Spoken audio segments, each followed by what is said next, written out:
नमस्कार, मैं डॉक्टर आशाराम भार्गव। आज हम सूर्यकांत त्रिपाठी निराला की वह तोड़ती पत्थर कविता की चर्चा करेंगे। जैसा कि आप सभी जानते हैं, निराला का पूरा नाम सूर्यकांत त्रिपाठी था। इनका जन्म बंगाल के मेदिनीपुर जिले में महिषादल रियासत में हुआ था। सूर्यकांत त्रिपाठी 21 फरवरी 1899 को जन्मे। इनका जन्म दिवस वसंत पंचमी को मनाया जाता है। सूर्यकांत त्रिपाठी के पिता मूलतः गढ़कोला उन्नाव उत्तर प्रदेश के रहने वाले थे, लेकिन वे महिषादल में सिपाही की नौकरी करते थे और वहीं महिषादल में ही सूर्यकांत त्रिपाठी निराला का जन्म हुआ। निराला हिंदी, संस्कृत और बांग्ला भाषा के ज्ञाता थे। ये छायावाद और प्रगतिवाद के महत्वपूर्ण रचनाकार थे।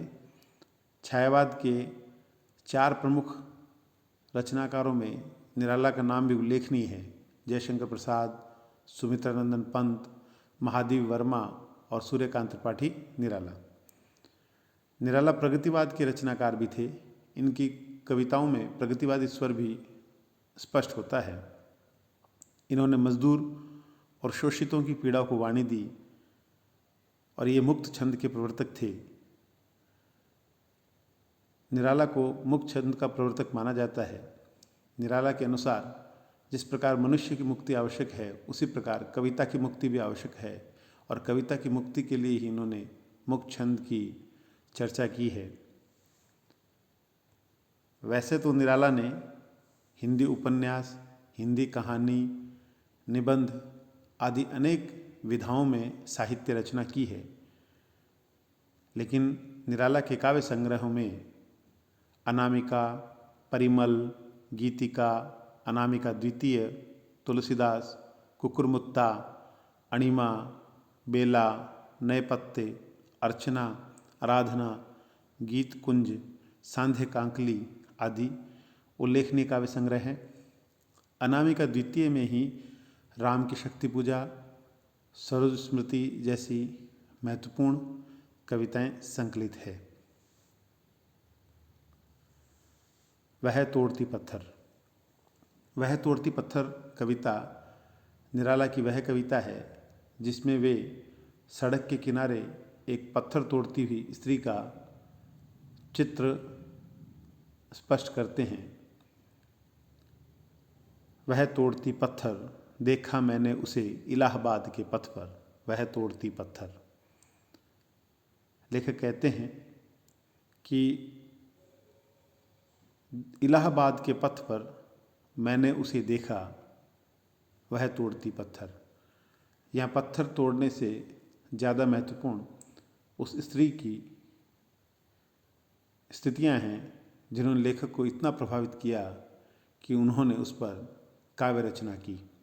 वे कहते हैं, वह तोड़ती पत्थर, देखा मैंने उसे इलाहाबाद के पथ पर। निराला कहते हैं कि कोई न छायादार पेड़, वह जिसके तले बैठी हुई स्वीकार। श्याम तन, भरबंधा यौवन, नत नयन, प्रिय कर्म रत मन, गुरु हथौड़ा हाथ, करती बार बार प्रहार, सामने तरुमालिका अट्टालिका प्रकार। निराला कहते हैं कि कोई न छायादार पेड़, वह जिसके तले बैठी हुई स्वीकार। वह स्त्री, वह मजदूर स्त्री जो सड़क के किनारे बैठी है, और जहाँ वह बैठी है और पत्थर तोड़ रही है, वहाँ कोई छायादार पेड़ नहीं है। अर्थात वह बिना छाया के धूप में बैठी है। कोई न छायादार पेड़, वह जिसके तले बैठी हुई स्वीकार। उसका रंग रूप वर्ण का चित्रण करते हुए निराला कहते हैं कि श्याम तन, उसका शरीर सांवला है, वह सांवले रंग की है। भरबंधा यौवन, लेकिन उसमें यौवन है, वह युवा है। नत नयन, नत अर्थात झुके हुए नयन, उसने नयन झुका रखे हैं, और नयन झुकाकर वह क्या कर रही है? प्रिय कर्म रत मन, अपने प्रिय के कर्म में रत मन लीन है मन। उसका मन उस प्रिय कर्म में रत है, लीन है। वह लगातार अपना काम कर रही है, और उसका काम क्या है कि गुरु हथौड़ा हाथ, गुरु अर्थात बड़ा, हथौड़ा हाथ में लिए वह करती बार बार प्रहार, वह बार बार प्रहार कर रही है, उस पत्थर पर बार बार प्रहार कर रही है, उसे तोड़ रही है, और यही उसका कर्म है। और इस कर्म में वह मन से रत अर्थात लीन है। सूर्यकांत त्रिपाठी निराला जी वर्ग वैषम्य का चित्रण करते हुए बताते हैं कि सामने तरुमालिका अट्टालिका प्रकार, सामने जहाँ वह स्त्री बैठी है उसके सामने तरु अर्थात पेड़ों की, मालिका मतलब माला, पेड़ों की माला का तात्पर्य है पेड़ों की पूरी पंक्ति है। अट्टालिका बड़ी इमारत, महल को कहा जाता है, और प्रकार अर्थात चार दीवारी या घेरा। कहने का तात्पर्य है जहाँ वह बैठी है उसके सामने कहीं पेड़ों की एक पंक्ति है, एक घेरा है, और बड़ी बड़ी इमारतें बनी हुई है जो महल जैसी है। यहाँ वर्ग विषमता का चित्रण करते हुए निराला स्पष्ट करते हैं कि एक तरफ वह स्त्री बैठी है जिसके पास छाया के लिए एक पेड़ भी नहीं है, और दूसरी तरफ सजावट के लिए पेड़ों की पूरी कतार है। दूसरी तरफ निराला इस कविता के माध्यम से यह भी बताते हैं कि वह मजदूर है, और मजदूर दिन रात मेहनत करके पत्थर तोड़ता है, और उसी पत्थर से बड़ी बड़ी इमारतें बनती है जिसमें संपन्न व्यक्ति रहते हैं। मजदूर के लिए एक छाया का पेड़ भी नहीं है। निराला कहते हैं कि चढ़ रही थी धूप, गर्मियों के दिन, दिवा का तमतमाता रूप, उठी झुलसाती हुई लू, रुई जो जलती हुई भू, गर्द चिनगी छा गई, प्राय हुई दोपहर, वह तोड़ती पत्थर। जिस समय निराला ने उस स्त्री को देखा उस समय दोपहर थी। निराला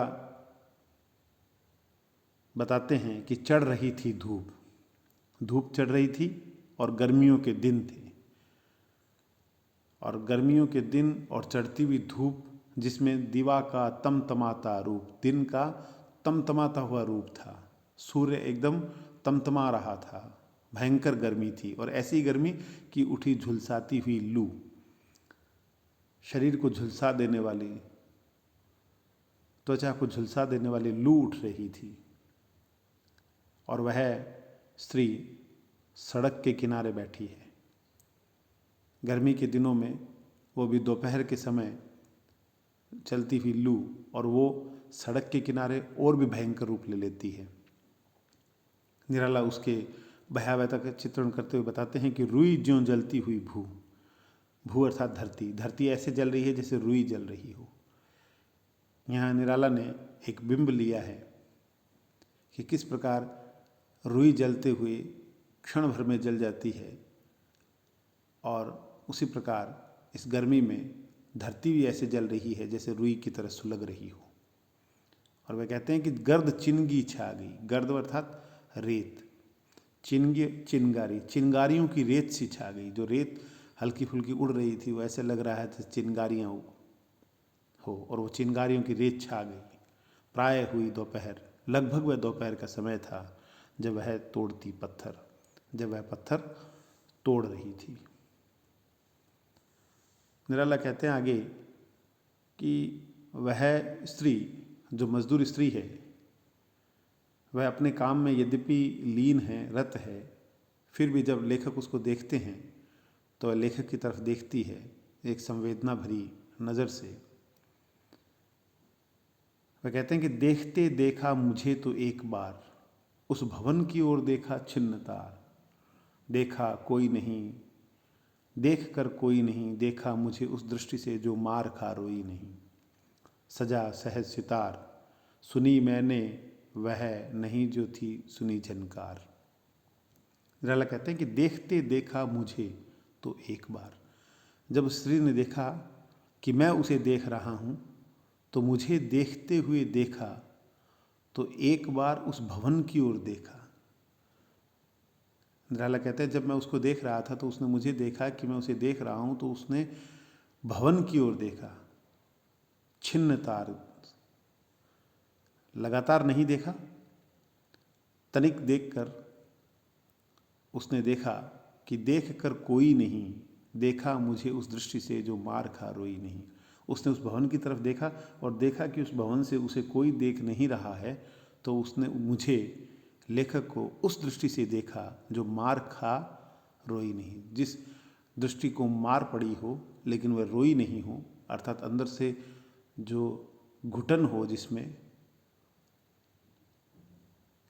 लेखक यहाँ उस मजदूर स्त्री की पीड़ा का अनुभव करते हैं। वो कहते हैं कि वह कहना चाहती थी, उसने अपनी आँखों से, अपनी दृष्टि से बहुत कुछ कह दिया और ऐसा कुछ कहा, ऐसी उसकी दृष्टि सी थी जिससे जो मार तो खा चुकी थी पर रो नहीं रही थी, वह पीड़ित थी। वह कह रहे हैं लेखक कि सजा सहज सितार, उसके नेत्रों के, उसकी दृष्टि से वह जो बोली तो ऐसा कुछ बोली दृष्टि से जिससे सितार की तरह ध्वनि निकली। हालांकि वह मुंह से कुछ नहीं बोल रही है, लेकिन लेखक कह रहे हैं कि देखा मुझे उस दृष्टि से जो मार खा रोई नहीं, और सहज सजा सहज सितार, उसके भावों का सितार सज गया। और सुनी मैंने वह नहीं जो थी सुनी झनकार, मैंने उन आँखों से वो झनकार सुनी जो आज तक नहीं सुनी थी, उस पीड़ा का अनुभव किया जो आज तक अनुभव नहीं किया था। वे आगे कहते हैं कि एक क्षण के बाद वह कांपी सुघर, सुघर अर्थात सु मन अच्छी तरह, घर मन घड़ी हुई अर्थात सुंदर। एक क्षण के बाद वह सुंदर स्त्री कांप गई, शायद इस भय से कि कोई उसे देख न ले, इस भय से कि सहानुभूति के लिए या सहानुभूति के आकांक्षा के लिए वह स्त्री किसी व्यक्ति से मदद न मांगे। वह क्षण के लिए बाद कांपी सुघर, ढुलक माथे से गिरे सीकर, सीकर अर्थात पसीने की बूंदें माथे से ढुलक गिर गई और लीन होते कर्म में फिर ज्यों कहा, और फिर वापस अपने कर्म में लीन हो गई और जैसे उसने कहा, मैं तोड़ती पत्थर। निराला बताते हैं कि जब उसने उस दृष्टि से देखा और देख करके आंखों ही आंखों में ऐसी स्थितियां प्रकट कर दी जो उसकी पीड़ा को, उसके शोषण को प्रकट कर रही थी, और वह क्षण भर के बाद कांप गई और उसके माथे से पसीने की बूंदें गिरी और फिर वापस अपने कर्म में लीन होकर मानो यूं कह रही हो, मैं तोड़ती पत्थर। निराला ने इस कविता के माध्यम से जहाँ एक तरफ वर्ग विषमता का चित्रण किया है, जहाँ एक तरफ ऐसी स्त्री है जिसके पास ऐसी मजदूर स्त्री है जो सड़क के किनारे बैठी है, और दूसरी तरफ सड़क के दूसरे किनारे बड़े बड़े महल है। वह एक तरफ जहाँ बैठी है वहाँ एक छायादार पेड़ भी नहीं है, दूसरी तरफ सजावट के लिए पेड़ों की पंक्ति है, मालिका है। एक तरफ वह पत्थर तोड़ रही है और उसके पत्थर तोड़ने से, उसे दिन रात की मेहनत से दूसरी तरफ अट्टालिकाएं बन रही है, महल बन रहे हैं। निराला ने यह भी चित्रित किया है कि किस प्रकार वह संवेदना की दृष्टि से दूसरे को देखती है, मदद की दृष्टि से देखती है, क्योंकि उसे पता है उसको इस स्थिति से निकालने वाला कोई नहीं है, और अंततः वह कांप जाती है। वह भयभीत होकर उस भवन की तरफ देखती है कि उसे कोई नहीं देख रहा है। फिर वह क्षण भर के लिए ही लेखक को देखती है और लेखक को देखकर वह पुनः मौन हो जाती है। उसके माथे से पसीने की बूंदें गिरती है और मानो वह यह कह रही है कि यही मेरा कर्म है, यही मेरी नियति है, और वह उसे अपना कर्म और अपनी नियति मानते हुए वापस लीन होकर कहती है, मैं तोड़ती पत्थर। विद्वानों ने यहाँ तक बताया है कि इस कविता के माध्यम से निराला उस वर्ग विषमता को समाप्त कर देना भी चाहते हैं। गुरु हथौड़ा हाथ करती बार बार प्रहार, तरुमालिका सामने तरुमालिका अट्टालिका प्रकार। वह स्त्री पत्थर पर बड़े हथौड़े से बार बार प्रहार कर रही है, मानो वह प्रहार करके और प्रहार करते समय वह उस अट्टालिकाओं को देख रही है, मानो वह उस वर्ग विषमता को मिटा देना चाहती हो उन बड़े हथौड़े से, उस बड़े हथौड़े से। इस प्रकार इस कविता में निराला ने जहाँ एक तरफ वर्ग विषमता का चित्रण किया है, वहीं दूसरी तरफ एक मजदूर की पीड़ा का चित्रण भी किया है और कहीं न कहीं मुक्ति की आकांक्षा भी व्यक्त की है। धन्यवाद।